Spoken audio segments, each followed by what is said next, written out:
কাফেররা চিন্তা করতেছে কিভাবে মুহাম্মদকে বেইজ্জতি করা যায়, লাঞ্ছিত করা যায়। তারা কি করছে, তাদের মধ্যে একজন লোক ছিল, সে 17 বছর পর্যন্ত বাইতুল মুকাদ্দাসে অবস্থান করেছিল। ওই ব্যক্তিকে নিয়ে আসছে, ওই ব্যক্তিকে বলতেছে তুমি তো মিয়া বাইতুল মুকাদ্দাসে ছিলা, তো তুমি তো জানো, তুমি একটা কাজ করো। মুহাম্মদ সাল্লাল্লাহু আলাইহি সাল্লাম বলতেছে রাতারাতি বলে গেছে আর আসছে, তুমি একটু পরীক্ষা নাও তো।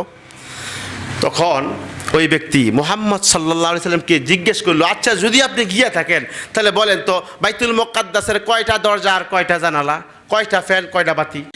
আল্লাহর হাবিব আকাশের দিকে তাকায় বলতেছে, মালিক তুমি আমাকে নিছো, আমি গেছি, তো এরা যে প্রশ্ন করবে আমি তো জানি না।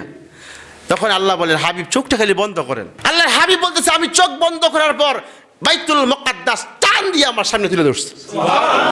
রাসূল যে 7 আসমান ফাড়ি দিয়ে গেছে, এটা কি স্বপ্নে হয়েছে নাকি সশরীরে?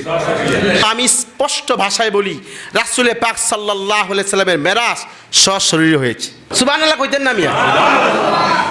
যদি সশরীরে না হইতো তা কাফেররা এত হইচই লাগাইতো না, এত মাতামাতি করতো না, তাহলে চিন্তা করতো স্বপ্ন যুগে তো কত কিছুই হয়।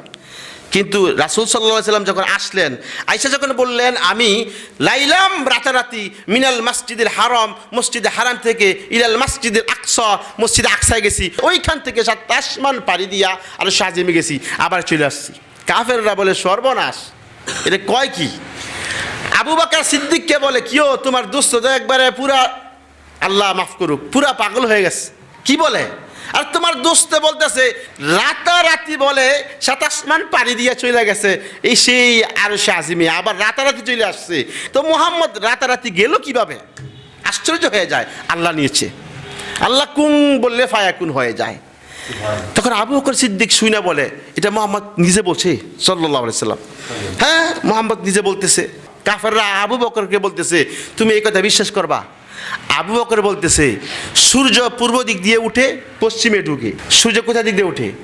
সূর্য পূর্ব দিক থেকে উঠে পশ্চিমে গিয়ে ডুবে, রাত হয় আবার রাত চলে যায়, দিন আসে আবার রাত হয়, এই সূর্য উঠে ডুবে যায়, চন্দ্র উঠে ডুবে যায়, এগুলো সত্য। যদি কেউ বলে এগুলো মিথ্যা, যদিও সম্ভব না, যদি কেউ বলে মিথ্যা হইলে হইতে পারে, কিন্তু পেয়ারে হাবিব মুহাম্মদ আরবি সাল্লাল্লাহু আলাইহি সাল্লাম মিথ্যা বলবে এটা অসম্ভব। আমি সাক্ষ্য দিচ্ছি যে গত রাত্রে অবশ্যই আমার বন্ধু মুহাম্মদ আরবি 7 আসমান পাড়ি দিয়ে আরশে আজিমে গেছে। হযরত মুহাম্মদ সাল্লাল্লাহু আলাইহি সাল্লাম বলেন, আবু বকর দলিল প্রমাণ ছাড়াই বিশ্বাস করলা? ইয়া রাসূলুল্লাহ, জিন্দেগিতে একটা মিথ্যা কথা বলেন নাই, তা আপনাকে বিশ্বাস করব না কাকে করব? নবীজি খুশি হয়ে বললেন, আবু বকর তোমার নামটা আবু বকর আজকে লাগাই দিলাম সিদ্দিক, আবু বকর সিদ্দিক রাদিয়াল্লাহু তাআলা আনহু। সুবহানাল্লাহ।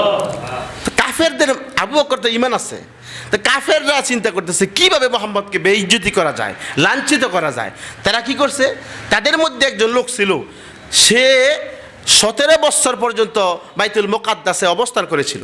ওই ব্যক্তিকে নিয়ে আসছে, ওই ব্যক্তিকে বলতেছে তুমি তো মিয়া বাইতুল মুকাদ্দাসে ছিলা, তো তুমি তো জানো, তুমি একটা কাজ করো। মুহাম্মদ সাল্লাল্লাহু আলাইহি সাল্লাম বলতেছে রাতারাতি বলে গেছে আর আসছে, তুমি একটু পরীক্ষা নাও তো। তখন ওই ব্যক্তি মুহাম্মদ সাল্লাল্লাহু আলাইহি সাল্লামকে জিজ্ঞেস করলো, আচ্ছা যদি আপনি গিয়ে থাকেন তাহলে বলেন তো বাইতুল মুকাদ্দাসের কয়টা দরজা আর কয়টা জানালা, কয়টা ফ্যান, কয়টা বাতি? ভাই আমার বাড়ি যে মসজিদ আছে না, আমাকে জিজ্ঞেস করেন, আমি বলতে পারবো না। আমার বাড়িতে আমার এলাকার মসজিদের দরজা কয়টা, জানালা কয়টা, এত কিছু খেয়াল করার দরকার আছে? যাই নামাজ আদায় করি আবার এসে পড়ি। তো আল্লাহর রাসূলকে যখন এই প্রশ্ন করা হইলো, আল্লাহর হাবিব আকাশের দিকে তাকায় বলতেছে, মালিক তুমি আমাকে নিছো, আমি গেছি, তো এরা যে প্রশ্ন করবে আমি তো জানি না।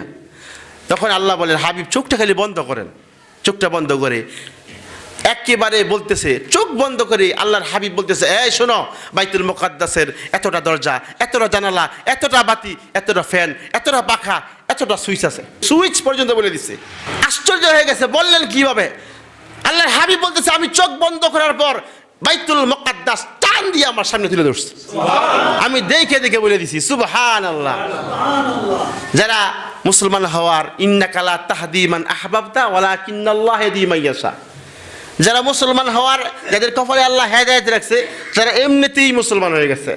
আর যারা বেঈমান, যাদের কপালে হেদায়েত নাই, তারা রাসূল পাক সাল্লাল্লাহু আলাইহি সাল্লামকে জাদুকর বলছে। জাদুকর বলছে, ওয়ালিদ ইবনে মুগীরা স্পষ্ট ভাষায় বলছে, এত বড় জাদুকর আমি দেখি নাই। হেদায়েত তো থাকা লাগবে।